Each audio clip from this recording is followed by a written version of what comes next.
माननीय सदस्यगण, नियम 3-7 के अधीन मामलों को सभा पटल पर रखा जाएगा। जिन सदस्यों को नियम 3-7 के अधीन मामलों आज उठाने में अनुमति दी है, उन्हें सभा पटल पर रखने के इच्छुक हैं, वे 20 मिनट के अंदर अपने पाठ को व्यक्तिगत रूप से सभा पटल पर रख सकते हैं।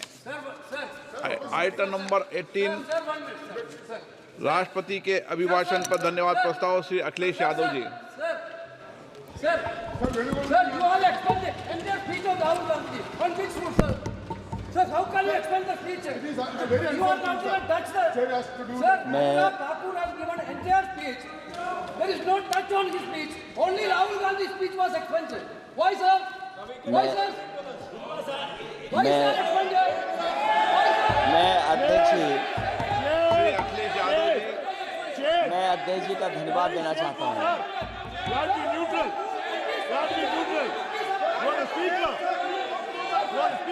अध्यक्ष महोदय,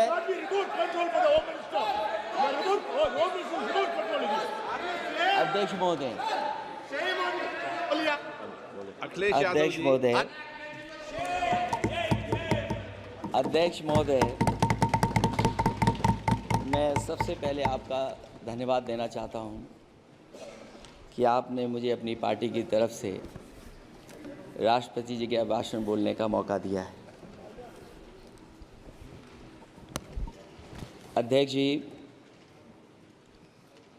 सत्ता पक्ष और विपक्ष दोनों लगातार अपनी बात रख रहे हैं। मैं सबसे पहले अध्यक्ष जी आपको और आपके साथ साथ सभी चुने हुए सांसदों को मैं बधाई और शुभकामनाएं देना चाहता हूं। साथ ही साथ मैं सबसे पहले देश के उन सभी समझदार और ईमानदार मतदाताओं को धन्यवाद जिन्होंने लोकतंत्र को एक तंत्र बनाने से रोका।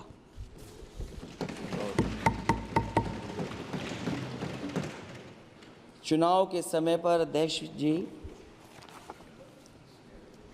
ऐसा कहा गया कि 400 पार।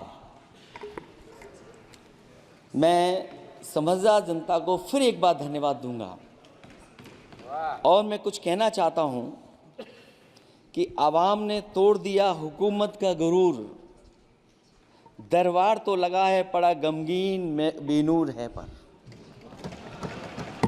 अध्यक्ष महोदय, दरबार तो लगा है पर बड़ा गमगीन बेनूर है और पहली बार ऐसा लग रहा है हारी हुई सरकार विराजमान है। जनता कह रही है चलने वाली नहीं सरकार।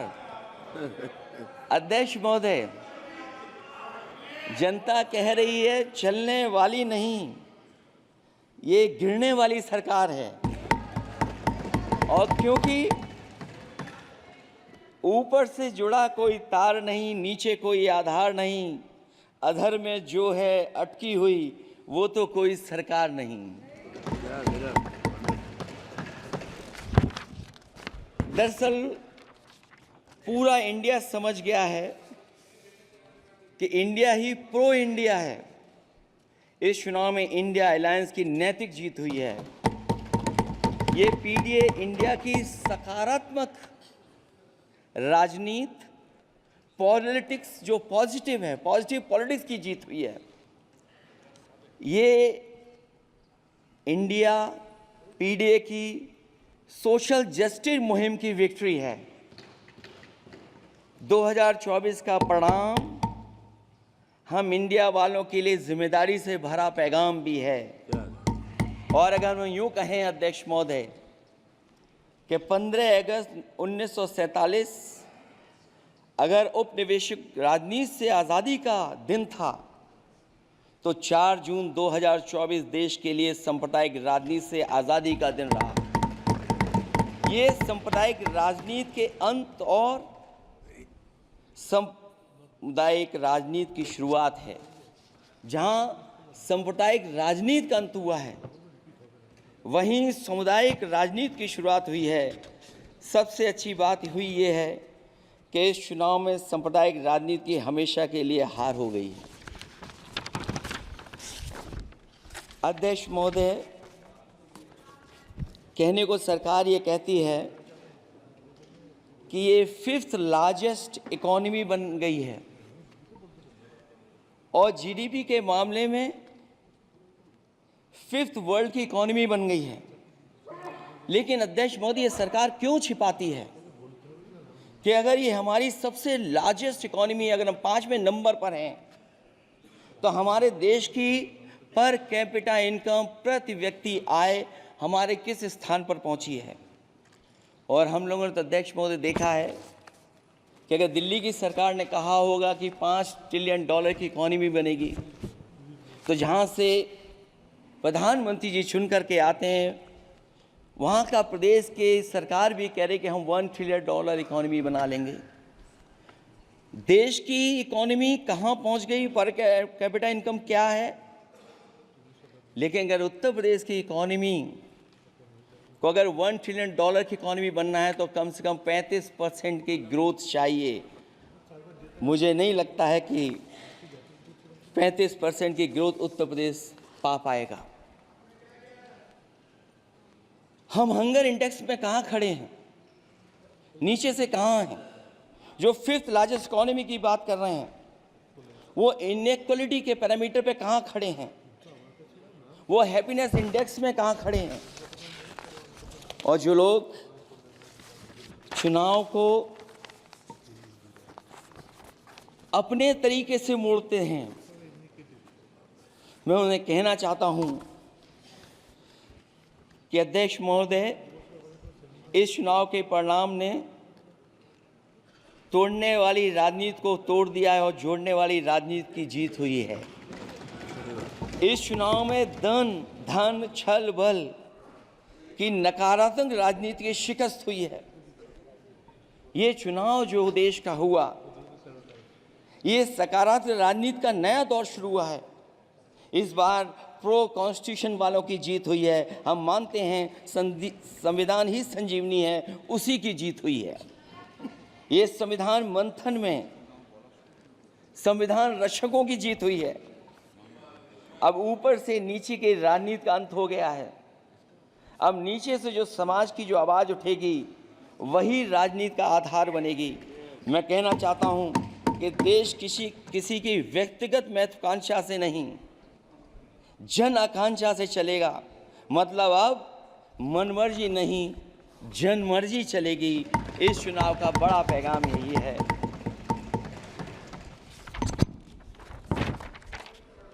अध्यक्ष महोदय, बहुत सी बातें हुई हैं। अगर उत्तर प्रदेश की बात न हो, क्योंकि अध्यक्ष महोदय सबसे बड़ा प्रदेश जहाँ है, उसने हर बार दूसरे दल को समर्थन देकर के सरकार बनाई।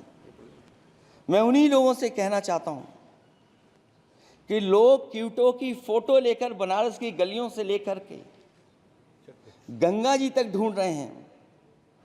उनको लगता है जिस दिन माँ गंगा साफ हो जाएंगी, शायद उस दिन कहीं क्यूटो उसकी गोद में कहीं मिल जाएगा। बनारसी लोग चाहते हैं कि कोई गंगा जी के भी तल में उतरकर उसका दर्द भी जाने। उत्तर प्रदेश की जनता का बस यही आग्रह है कि जिस गंगा जल को हाथ में लेकर सच कहने की कसम खाई जाती है, कम से कम उस गंगा जल से तो झूठ ना बोला जाए।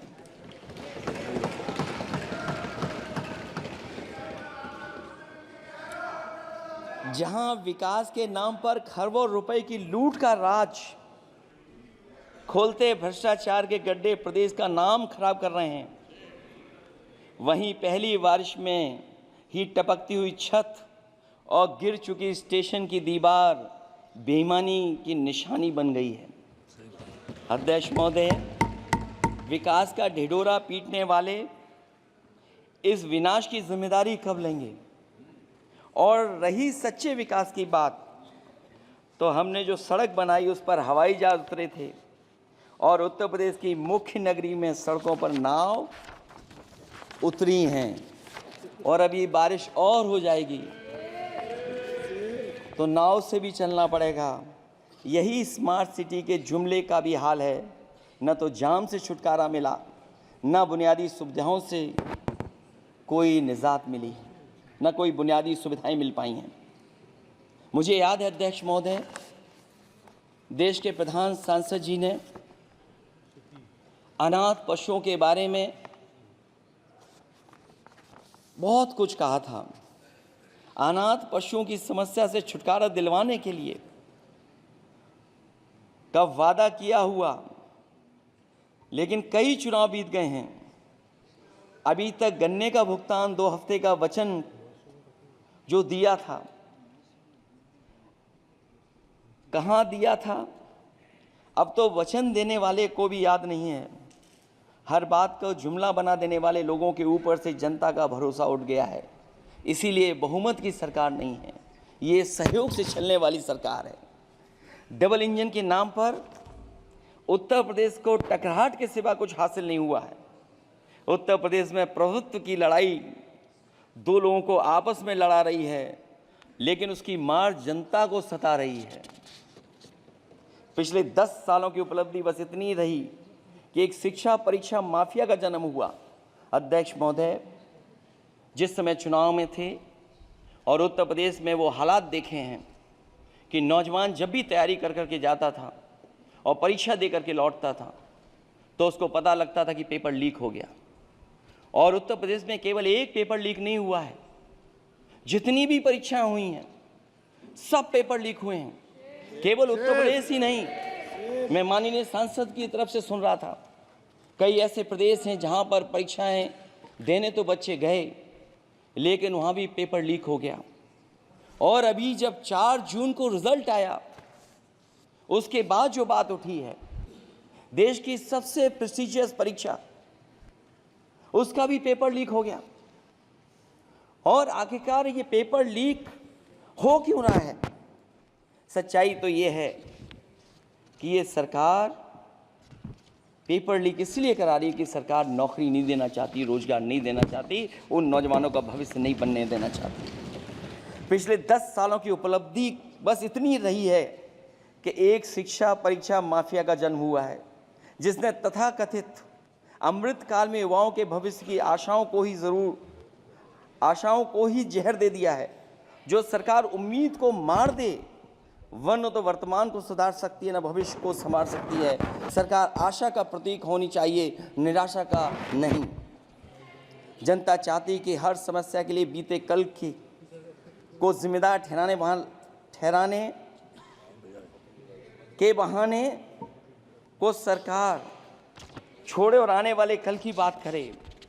अगले 1000 साल के झूठे सपने दिखाने वाले अगले महीने होने वाली परीक्षाओं के लीक न होने की गारंटी कब लेंगे? जनता अब न तो किसी बहकावे में आएगी और न किसी के बहलावे फुसलावे में आएगी। जो लोग कहते हैं कि अमृतकाल की बात करने वाले जनता का जागरण काल आ गया है। आज इस सदन में नए राजनीतिक जागरण के अनेक प्रतिनिधि बैठे हैं।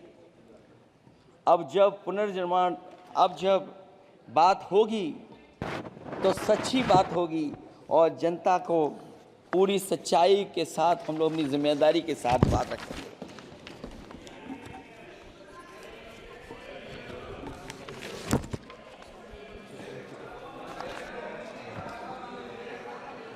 अध्यक्ष महोदय,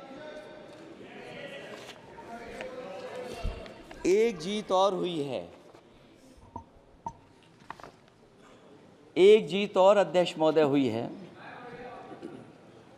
मैं जानता हूं सत्ता पक्ष बैठे वाले लोग समझ गए होंगे। अयोध्या की जीत भारत के परिपक्व मतदाता की लोकतांत्रिक समझ की जीत है। और हम तो अध्यक्ष महोदय यही सुनते आए हैं, होए वही जो राम रची राखा, यह है उसका फैसला।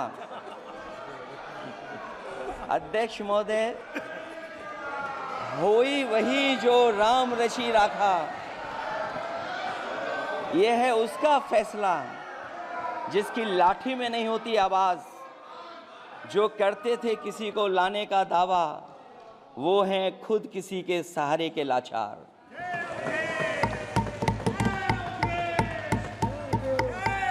अध्यक्ष महोदय, मैं फिर कह देना चाहता हूं, होई वही जो राम रचि राखा, यह है उसका फैसला जिसकी लाठी में नहीं होती आवाज। जो करते थे किसी को लाने का दावा, वो हैं खुद किसी के सहारे के लाचार। हम अयोध्या से लाए हैं उनके प्रेम का पैगाम, हम अयोध्या से लाए हैं उनके प्रेम का पैगाम। जो सच्चे मन से करते हैं सबका कल्याण। सदियों में जन जन गाता है जिनके गान, अभय दान देती जिनकी मंद मंद मुस्कान। मानवता के लिए उठता जिनका तीर कमान। अध्यक्ष महोदय, जो असत्य पर सत्य की जीत का है नाम, उफनती नदी पर जो बांधे मर्यादा के बांध, वो है अवध के राजा पुरुषोत्तम प्रभु राम। हम अयोध्या से लाए हैं उनके प्रेम का पैगाम।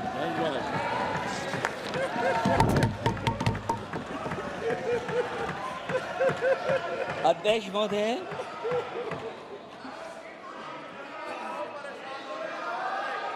अध्यक्ष महोदय, कुछ बातें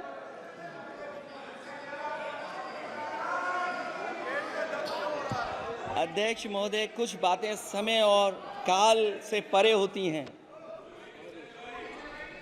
इसलिए आज यहाँ उत्तर प्रदेश के सदन में पढ़ा गया एक शेर याद आ गया, जो तब सही था,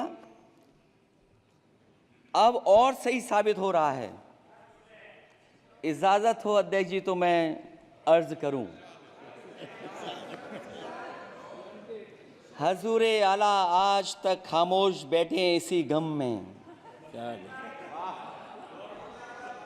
हजूरे आला आज तक खामोश बैठे हैं इसी गम में। महफिल लूट ले गया कोई जबकि सजाई हमने। योगी जी के लिए, योगी जी के लिए।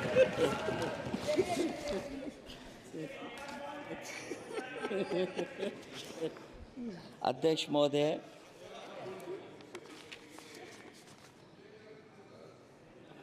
मैं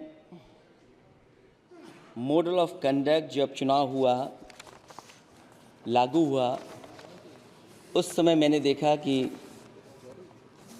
कुछ लोगों पर मेहरबान रही सरकार और कमीशन भी। कई मैं बहुत डिटेल में नहीं जाना चाहता हूं अध्यक्ष महोदय, लेकिन कहीं ना कहीं प्रश्न उस संस्था पे भी लगा है। और अगर उस संस्था पर प्रश्न लगा है तो लगाने वाली सरकार की वजह से लगा है। इसलिए अगर निष्पक्ष होगी वो संस्था तो न केवल हमारा लोकतंत्र स्वस्थ होगा, बल्कि हमारे लोकतंत्र और मजबूत दुनिया में दिखाई देगा। अध्यक्ष महोदय, ईवीएम पे मुझे कल भी भरोसा नहीं था, आज भी नहीं भरोसा। मैं 80 के 80 सीट जीत जाऊं तब भी नहीं भरोसा। और मैंने अपने चुनाव में कहा था अध्यक्ष महोदय कि ईवीएम से जीत करके ईवीएम हटाने का काम करेंगे। न ईवीएम का मुद्दा मरा है, न जाएगा खत्म। जब तक ईवीएम नहीं हटेगी हम समाजवादी लोग उस बात पर अड़ग रहेंगे। उत्तर प्रदेश अध्यक्ष महोदय वो प्रदेश है जिसने सरकार बीजेपी की बनवाई, एक बार नहीं 2 बार बनवाई। और उसी उत्तर प्रदेश के साथ कितना बड़ा भेदभाव, उत्तर प्रदेश के साथ बड़ा भेदभाव। मुझे याद है वो दिन जब प्रधानमंत्री जी एयरफोर्स के सबसे भारी वाहन हवाई जहाज से उतरे थे सड़क पर। वो अलग बात है कि उस प्रदेश के मुख्यमंत्री उनके साथ नहीं बैठ पाए थे, लेकिन वो एक्सप्रेसवे जो बना था और आज भी जो उत्तर प्रदेश में बन रहे हैं वो उत्तर प्रदेश के बजट से बन रहे हैं। लेकिन दिल्ली की तरफ से कोई एक्सप्रेसवे अभी नहीं दिया गया है। न केवल इंफ्रास्ट्रक्चर में भेदभाव हुआ है, बल्कि हमें याद है कि प्रधानमंत्री जी ने बड़े पैमाने पे गांव गोद लिए थे। और सोचिए, अगर देश के प्रधान सांसद अगर किसी गांव को गोद ले लें और उस गांव की तस्वीर न बदले, तो शायद मैं नहीं समझता हूं कि किसी गांव की तस्वीर 10 साल में बदली होगी। मुझे वो गांव जिसको उन्होंने गोद लिया, जो प्रधानमंत्री जी की आदर्श योजना थी उसके तहत जो गोद लिया गया था गांव, वो 5 वर्ष पहले खूब शोर हुआ था कि बनारस शहर की तरह डोमरी में चमचमाने लगेगा एक गांव। हकीकत में कुछ नहीं हुआ।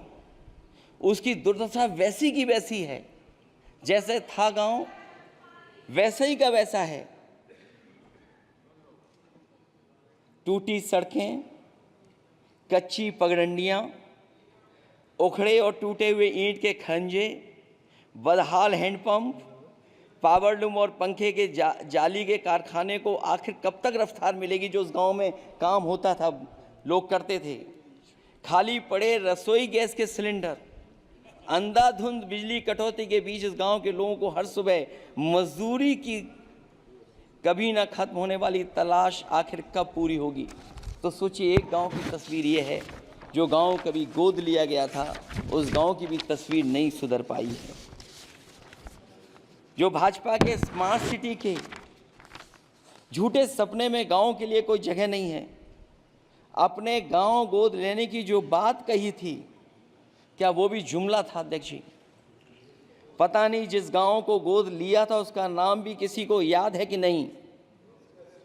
मैं नाम पूछ करके किसी को शर्मिंदा नहीं करूंगा, क्योंकि अगर नाम याद है तो ये तो और भी बुरी बात है कि अपने नाम याद रखने के बावजूद भी कुछ नहीं किया।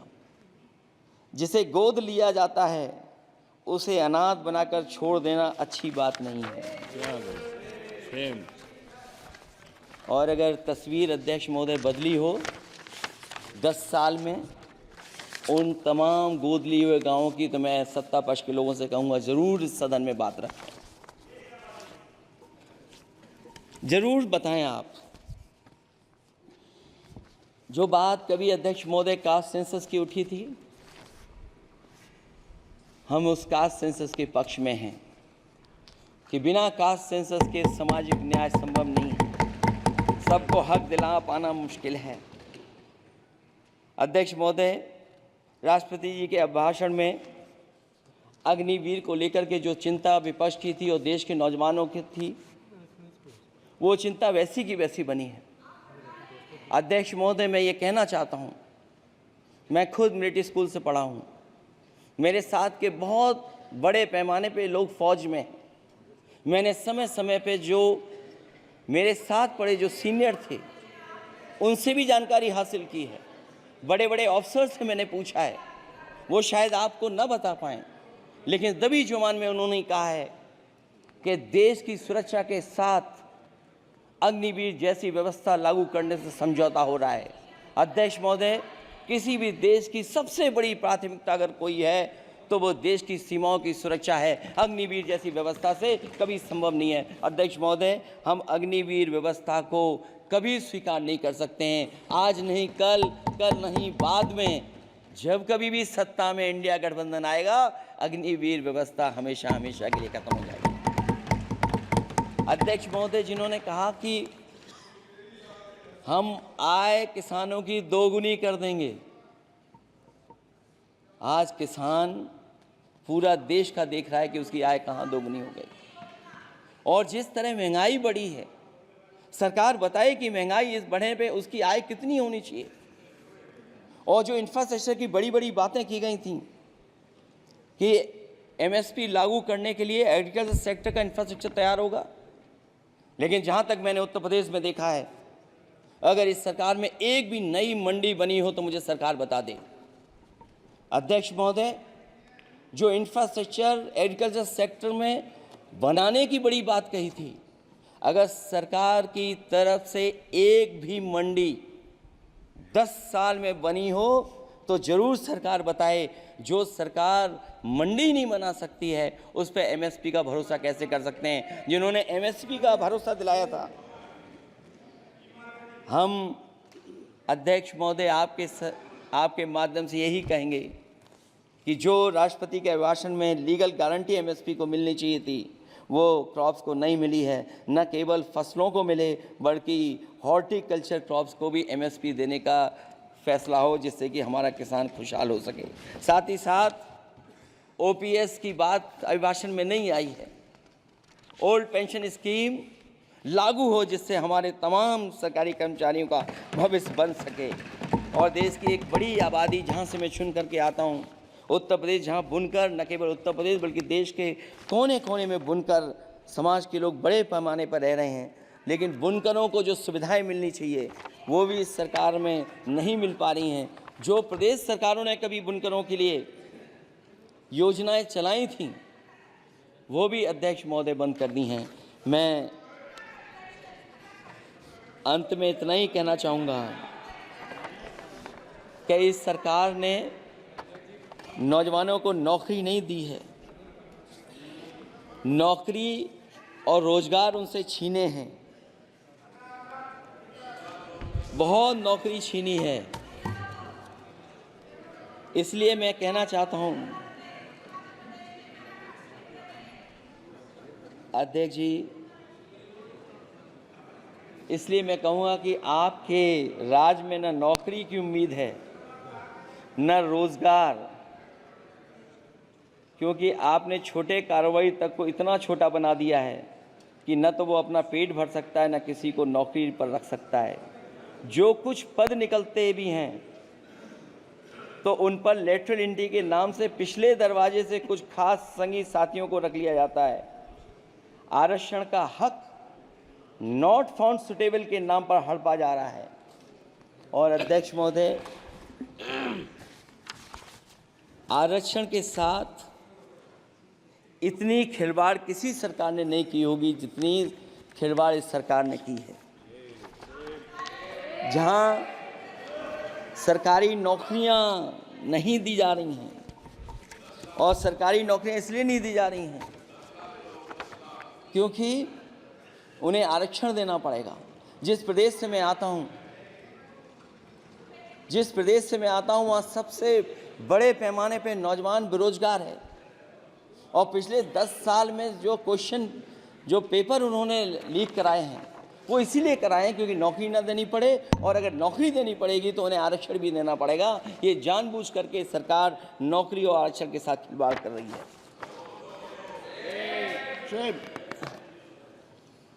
मैं अध्यक्ष महोदय अंत में इतना ही कहना चाहता हूं, आशा है ये सरकार तब तक चलेगी तब तक उसके केंद्र में इस देश का हर एक गरीब, शोषित, वंचित, पीड़ित, पिछड़ा, दलित, अल्पसंख्यक, आदिवासी, महिला, युवा, छोटा कारोबारी, ईमानदार, नौकरी पेशा, आम आदमी और कर्मचारी, अधिकारी, मजदूर और किसान होगा, ना कि धनवान होगा। और शासन के आधार पर संविधान होगा। वह जुमलों की जगह सच में महंगाई, बेरोजगारी, भ्रष्टाचार, गरीबी, भुखमरी, सांप्रदायिक हिंसा, दलित व महिला उत्पीड़न, सामाजिक अन्याय जैसे मूलभूत मुद्दों का समाधान होगा। और भोजन, बिजली, पानी, दवाई, पढ़ाई जैसी बुनियादी ज़रूरतों के लिए कागजी योजनाओं की जगह सच में इंतज़ाम होगा। मैं एक बार फिर उत्तर प्रदेश की समझदार जनता द्वारा सबसे बड़ी पार्टी चुने जाने के साथ साथ इंडिया गठबंधन समाजवादी पार्टी और कांग्रेस को सबसे ज़्यादा सीटें जिताई, उसके लिए मैं उत्तर प्रदेश की जनता